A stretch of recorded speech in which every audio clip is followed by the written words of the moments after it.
السلام علیکم ورحمۃ اللہ وبرکاتہ۔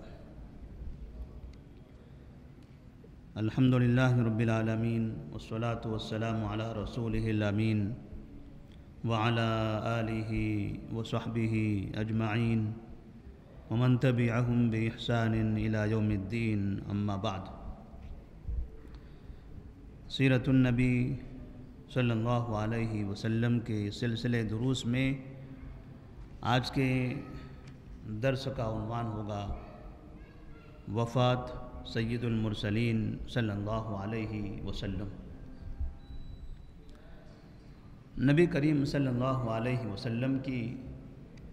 نبوت کی 23 سالہ زندگی اور آپ کی عمر کا تقریباً 63 سال کا ایک طویل عرصہ مکمل ہو رہا تھا۔ مکہ میں نبوت کے بعد آپ نے 13 سال گزارا، اس کے بعد مدینہ منورہ کی طرف منتقل ہوئے، ہجرت کی،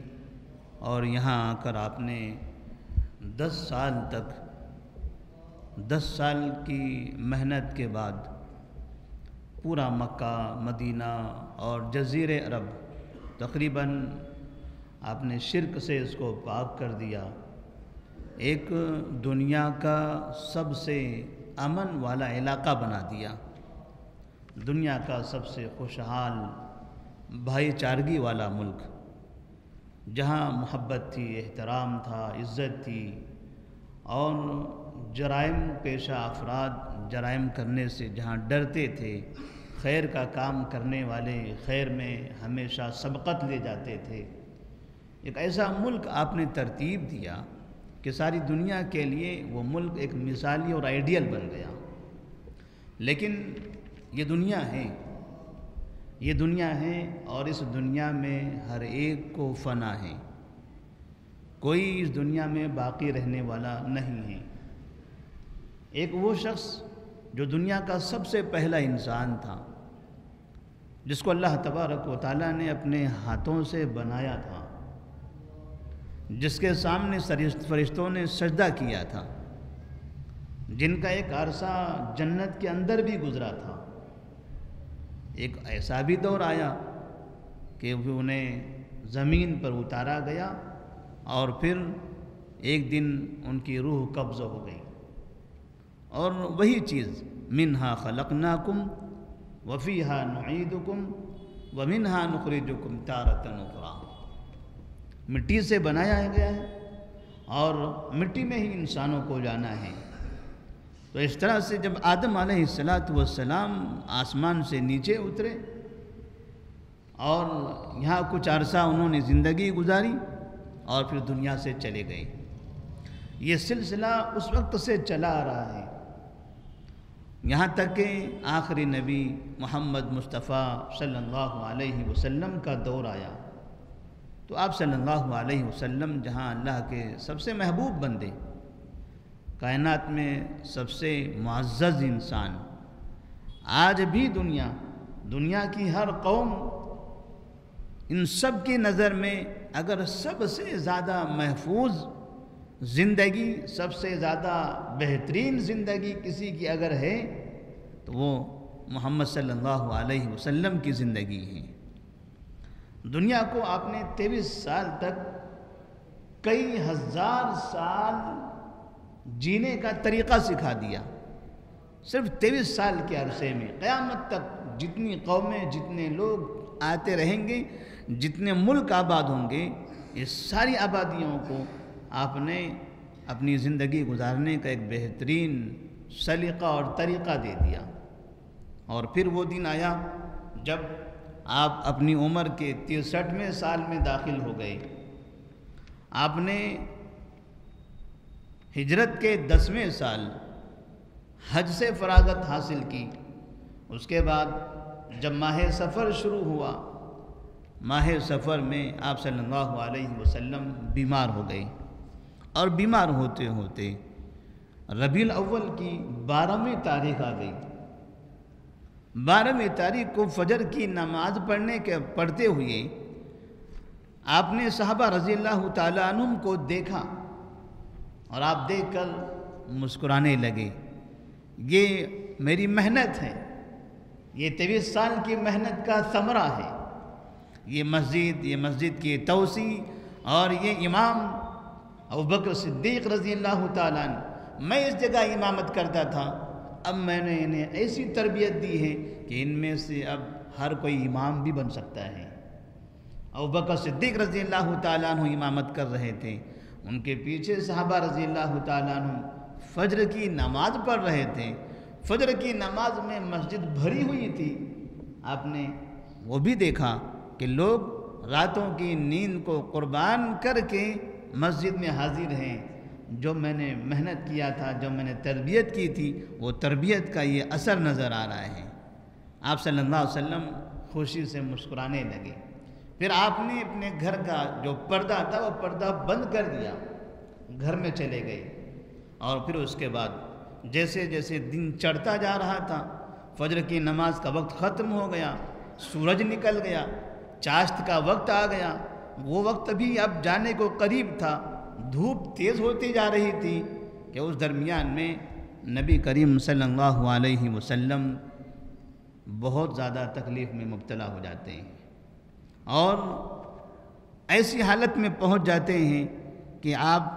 کہتے ہیں لا الہ الا اللہ، لا الہ الا اللہ، لا الہ الا اللہ، ان للموت سکرات، ان للموت سکرات، ان للموت سکرات۔ موت بہت تکلیف دہ ہوتی ہے، موت بہت تکلیف دہ ہوتی ہے، موت کوئی آسان چیز نہیں ہے، موت میں بڑی تکلیف ہوتی ہے۔ عائشہ صدیقہ رضی اللہ تعالیٰ عنہ فرماتی ہیں یہ نبی کریم صلی اللہ علیہ وسلم کو میں نے دیکھا اس حال میں ہے تو میں نے آپ کے سر کو اپنی گود میں رکھ لیا، ان کے قریب بیٹھ گئی، اور اس طرح سے آپ صلی اللہ علیہ وسلم نے پھر اس جگہ پر عائشہ صدیقہ رضی اللہ تعالیٰ عنہ کی گود میں ایسے سر رکھا ہوا تھا کہ ادھر دروازے کی طرف دیکھا کہ ایک شخص کھڑا ہوا ہے جس کے ہاتھ میں مسواک ہے، اور وہ شخص تھے عائشہ صدیقہ رضی اللہ تعالیٰ عنہ کے بھائی عبد الرحمن۔ آپ اسے غور سے دیکھنے لگے۔ عائشہ صدیقہ رضی اللہ تعالیٰ عنہ دیکھتی ہیں کہ نبی صلی اللہ علیہ وسلم کی نظریں کسی اور جگہ ہیں، تو آپ نے اشارتاً پوچھا کیا آپ کو وہ چاہیے؟ آپ نے فرمایا، آپ نے سر کے اشارے سے کہا، سر ہلا کر آپ نے جواب دیا ہاں۔ عائشہ صدیقہ رضی اللہ تعالیٰ عنہ نے فوراً وہ مسواک منگائی، مسواک منگا کر نبی صلی اللہ علیہ وسلم کو دیا۔ آپ صلی اللہ علیہ وسلم مسواک کرنے لگے۔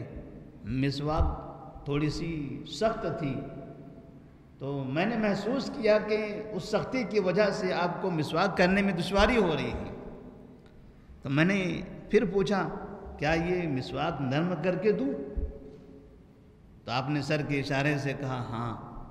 تو میں نے آپ کے ہاتھوں سے مسواک لی اور اپنے دانتوں میں اس کو چبایا، چبا کر نرم کر دیا، پھر آپ کے ہاتھوں میں تھما دیا۔ پھر آپ صلی اللہ علیہ وسلم مسواک کرنے لگے، اور مسواک کرتے ہوئے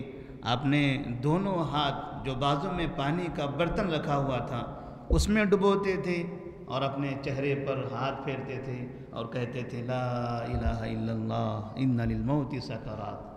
لا الہ الا اللہ ان للموت سکرات۔ یہ حالت تھی کہ تھوڑی دیر میں آپ کی آنکھیں اوپر کی طرف اٹھی، اور آپ صلی اللہ علیہ وسلم نے اپنی انگلی بھی آسمان کی طرف اٹھائی اور کہا مع الذین انعمت علیہم من النبیین والصدیقین والشہداء والصالحین اللہم اغفر لی وارحمنی والحقنی بالرفیق الاعلی، اللہم الرفیق الاعلی، اللہم الرفیق الاعلی، اللہم الرفیق الاعلی۔ اور اس طرح سے کہتے ہوئے آپ صلی اللہ علیہ وسلم کا ہاتھ نیچے گر گیا۔ عائشہ صدیقہ رضی اللہ تعالیٰ عنہ دیکھتی ہیں آپ صلی اللہ علیہ وسلم کی آنکھ بند ہو گئی، آپ کے بدن کی حرکت ختم ہو گئی، ایک بڑا سا سناٹا چھا گیا، پریشان ہو گئی، اور پھر وہاں ابوبکر صدیق رضی اللہ تعالیٰ عنہ اور دیگر افراد کو فوراً خبر دی گئی۔ صحابہ رضی اللہ تعالیٰ عنہ جہاں جہاں تھے، جہاں جہاں انہیں خبریں ملتی تھی، سب کے سب نبی کریم صلی اللہ علیہ وسلم کے گھر کے قریب میں پہنچنے لگے۔ عائشہ صدیقہ رضی اللہ تعالیٰ عنہ فرماتی ہیں کہ میرے لیے یہ بڑی خوشی کی بات تھی کہ آخر وقت میں نبی کریم صلی اللہ علیہ وسلم کا لعاب میرے لعاب سے مل گیا تھا، اس لیے کہ آپ نے مسواک کیا تو اس میں آپ کا لعاب لگا، پھر میں نے منہ سے اس کو دانتوں میں چبایا، اس میں ہمارا لعاب لگا، پھر نبی صلی اللہ علیہ وسلم نے اس کے ذریعے مسواک کیا، تو کہتے ہیں یہ میری خوش نصیبی تھی کہ آخر وقت میں ہم دونوں کا لعاب ملا، اور اس وقت آپ صلی اللہ علیہ وسلم میری گود میں تھے، آپ کا سر میری گود میں رکھا ہوا تھا۔ عائشہ صدیقہ رضی اللہ تعالیٰ عنہ اسی پر فخر کرتی ہیں اور کہتی ہیں یہی میرے لیے مبارک چیز ہے، یہ میرے لیے مبارک چیز ہے کہ سید المرسلین صلی اللہ علیہ وسلم نے آخر وقت تک میرے لیے محبت کا اظہار کیا، اور اللہ تبارک و تعالیٰ نے اسی حساب سے میری ہی گود میں سر رکھے ہوئے انہیں آسمان پر بلا لیا۔ انا للہ و انا الیہ راجعون۔ تو نبی کریم صلی اللہ علیہ وسلم کے ساتھ یہ جو حادثہ پیش آیا، یہ ربیع الاول کی 12 تاریخ تھی، چاشت کا وقت ختم ہونے کے قریب تھا، دھوپ زیادہ ہو چکی تھی، جو صبح ہوتی ہے چاشت کا وقت ہوتا ہے سورج نکلنے کے بعد سے، تو تھوڑا سا سورج اور چڑھ گیا تھا، دھوپ تیز ہو گئی تھی، اس وقت کی بات ہے۔ آپ صلی اللہ علیہ وسلم تقریباً 63 سال 4 دن کے ہو چکے تھے، 63 سال 4 دن آپ کی عمر تھی۔ آپ صلی اللہ علیہ وسلم نے اس طرح سے اپنے اس موت سے بھی، اپنے اس وفات سے بھی دنیا والوں کو یہ پیغام دے دیا کہ کل نفس ذائقۃ الموت،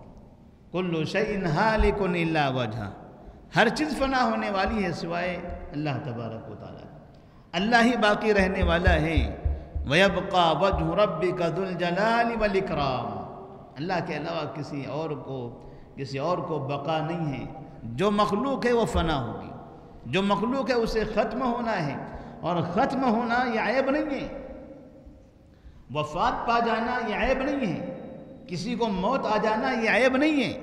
اللہ تبارک و تعالیٰ نے اگر موت عیب ہوتی تو نبی صلی اللہ علیہ وسلم کو یہ موت نہ دیتا، اگر یہ موت عیب ہوتی تو ایسی صورت میں اللہ تبارک و تعالیٰ نبی کو موت نہ دیتا، نبی کو آخر تک زندہ رکھتا۔ موت عیب نہیں ہوتی ہے، اس لیے کہ موت کے بعد انعامات کا دور شروع ہوتا ہے۔ دنیا کی زندگی میں جو محنت کی گئی ہے، اب اس محنت کے بعد انعامات کا جو وقت ہوتا ہے، انعامات کے وقت کو عیب نہیں سمجھا جاتا۔ ایک انسان، ایک طالب علم سال بھر محنت کرتا ہے، اور محنت کرنے کے بعد جب جلسہ ہوتا ہے، کانفرنس ہوتی ہے، انعامات تقسیم ہوتے ہیں، تو اب یہ پڑھائی کا دور ختم ہو گیا، روزانہ اسکول جانا، پڑھنا، آنا جانا، یہ ساری چیزیں ختم ہو گئی۔ اس کا مطلب یہ نہیں ہوا کہ اب تعلیم بند ہو گئی، ہمارا نقصان ہو گیا۔ اب جو مرحلہ آ رہا ہے انعامات کا، خوشی کے اظہار کا، جو محنت کیا ہے اس کے پھل کا، اس کے ثمرات کا۔ تو اس طرح سے نبی کریم صلی اللہ علیہ وسلم کی وفات کے بعد اب جو یہاں سے مرحلہ تھا وہ مرحلہ بہترین ثمرات کا، اللہ تبارک و تعالیٰ کی جانب سے بہترین انعامات کا۔ بعض مرتبہ لوگ نبی صلی اللہ علیہ وسلم کی موت کا، وفات کا انکار کرتے ہیں اور کہتے ہیں نہیں، نبی کی موت نہیں ہوئی ہے، نبی کی وفات نہیں ہوئی، نبی صرف پردہ کر گئے۔ وہ آج بھی قبر میں ایسے ہیں جیسے دنیا میں رہا کرتے تھے، اگر دنیا کی طرح زندگی آج بھی ہے تو پھر ایسی صورت میں دنیا کی طرح زندہ رہنے والا انسان کبھی قبر میں نہیں رہتا۔ اگر وہ دنیا کی طرح زندہ تھے تو ابوبکر صدیق رضی اللہ تعالیٰ عنہ، عمر فاروق رضی اللہ تعالیٰ عنہ، علی بن ابی طالب رضی اللہ تعالیٰ عنہ اور ان کے گھر کے افراد انہیں دفن نہ کرتے، انہیں کفن نہ پہناتے اگر دنیا کی طرح وہ زندہ ہوتے، کیونکہ وہ بھی دنیا کی طرح زندہ تھے جو غسل دے رہے تھے۔ غسل دینے والوں کو کسی نے کفن نہیں پہنایا، کاندھا دینے والوں کو کسی نے کفن نہیں پہنایا، کیونکہ وہ دنیا کی طرح زندہ تھے۔ نبی کریم صلی اللہ علیہ وسلم کی یہاں آنکھیں بند ہو گئیں جب آپ نے کہا اللہم الرفیق الاعلیٰ اللہم الرفیق الاعلیٰ، اور اس طرح سے آپ کی آنکھیں بند ہو گئی، ہاتھ گر گیا، مطلب یہ کہ آپ کی وفات ہو گئی۔ اب جو قبر کی زندگی ہے اس کو برزخی زندگی کہا جاتا ہے۔ وہ برزخی زندگی ہے، وہ زندگی اور دنیا کی زندگی میں بڑا فرق ہے۔ قبر کی زندگی میں ہر انسان زندہ ہوتا ہے، قبر میں ہر انسان زندہ ہوتا ہے، قبر میں کسی کو موت نہیں ہوتی، موت یہاں ہوتی ہے۔ اور جیسے ہماری نظروں میں کسی انسان کی موت ہو جاتی ہے، اب وہاں وہ دوسری زندگی میں چلا جاتا ہے، اسے بہت سی چیزیں دکھائی دینے لگتی ہیں، بہت سی چیزیں سنائی دینے لگتی ہیں، وہ بولتا بھی ہے، وہ بولتا بھی ہے، وہ دیکھتا بھی ہے، وہ حرکت بھی کرتا ہے، وہ سنتا بھی ہے، وہ سمجھتا بھی ہے، یہ ساری حرکتیں اس کے پاس ہوتی ہیں، لیکن ہماری نظر میں وہ مکمل طور پر مردہ ہے۔ ہماری نظر میں نہ وہ سن رہا ہے، نہ وہ دیکھ رہا ہے، نہ کچھ کر رہا ہے۔ وہاں فرشتے ہیں، وہ فرشتوں کی باتیں سن رہا ہے، من ربو کا، ما دینو کا، من نبیو کا، وہ سن رہا ہے، سمجھ رہا ہے کہ مجھے سوال کیا کیا جا رہا ہے، وہ سوال کا جواب بھی دے رہا ہے، زبان استعمال کر رہا ہے وہ۔ اور پھر جب سوال و جوابات ہوتے ہیں، اگر صحیح جواب دیتا ہے تو ایسی صورت میں فرشتے کہتے ہیں نم نم کا نومت العروس، جیسے نیا شادی شدہ نیا جوڑا جس طرح سے انتہائی بہترین بستر پر خوش ہو کر سوتا ہے، ایسے آپ بہترین نیند میں سو جاؤ، اچھی نیند لے لو۔ نم کا نومت العروس، اسے سونے کے لیے کہا جاتا ہے، مرنے کے لیے نہیں کہا جاتا۔ تو ہر انسان جو بھی انسان نیک ہو اسے کہا جاتا ہے سو جاؤ، اور پھر جنت کی کھڑکی کھولی جاتی ہے، خوشبو آتی ہے، اسے اچھا لگتا ہے، وہ انعامات دیکھتا ہے کہ میں نے قرآن کی تلاوت کی، اس کا اثر مجھے نظر آ رہا ہے، میں نمازوں کی پابندی کرتا تھا، اس کا نتیجہ آج مجھے دکھائی دے رہا ہے۔ لیکن ہم جب اس کی قبر کو کھولتے ہیں تو ہمیں وہاں ایسی کوئی چیز نظر نہیں آتی، ایسی کوئی چیز نظر نہیں آتی۔ ہم کہتے ہیں یہ مردہ ہے، ہم کہتے ہیں یہ مردے کی ہڈیاں ہیں، ہم کہتے ہیں یہ مردے کے سر کی ہڈی ہے، یہ کھوپڑی ہے، یہ اس کے پیر کی ہڈی ہے، لیکن وہ انسان تو سویا ہوا ہے۔ کہاں ہے وہ انسان، کیسے ہے وہ انسان، وہ اللہ تبارک و تعالیٰ ہی جانتا ہے۔ اور جس انسان کو صحیح جواب نہیں آتا، فرشتے کے من ربو کا، ما دینو کا، من نبیو کا جواب صحیح نہیں دے پاتا ہے، تو یہ فرشتے منکر نکیر اب ان کی پٹائی کرتے ہیں، انہیں مارتے ہیں، وہ چیختا ہے زور سے، وہ مردہ ہے، ہماری نظر میں وہ مردہ ہے، وہ چیخ رہا ہے، اتنی زور سے چیختا ہے، کہتے ہیں کہ اطراف کے جانور اس کی آواز سنتے ہیں۔ قبر کے باہر، قبرستان کے اطراف میں جانور بھی ان کی آوازیں سنتے ہیں۔ صرف دو قسم کے لوگ ان کی آوازیں نہیں سنتے، ایک ہے انسان اور دوسرے ہیں جن، ایک ہے انسان اور دوسرے ہیں جن۔ اب انسان مر چکا تھا، جب ہمارے گھر میں تھا، دفن سے، کفن سے، نہلانے سے پہلے ہم بات کرتے تھے، وہ بولتا نہیں تھا، وہ چیختا نہیں تھا، وہ چلاتا نہیں تھا، وہ حرکت نہیں کرتا تھا، منہ کھولتا نہیں تھا، ہم کہتے تھے بولو بولو، ابا بولیے، نانا بولیے، دادا بولیے، آنکھیں کھولیے، وہ کھولتا نہیں تھا۔ لیکن قبر میں جانے کے بعد وہ بولتا بھی ہے، من ربک کا جواب دیتا ہے، اگر برا ہے تو کہتا ہا ہا لا ادری، ہا ہا لا ادری، ہا ہا لا ادری، یہ جواب وہ دے رہا ہے۔ اور جب فرشتے اسے مار رہے ہیں تو وہ درد سے چلا رہا ہے، چیخ رہا ہے۔ تو یہ جو زندگی ہے وہ برزخی زندگی ہے، اور اس زندگی کو ہم موت کہتے ہیں۔ اسی کو موت قرآن مجید میں کہا گیا ہے، کل نفس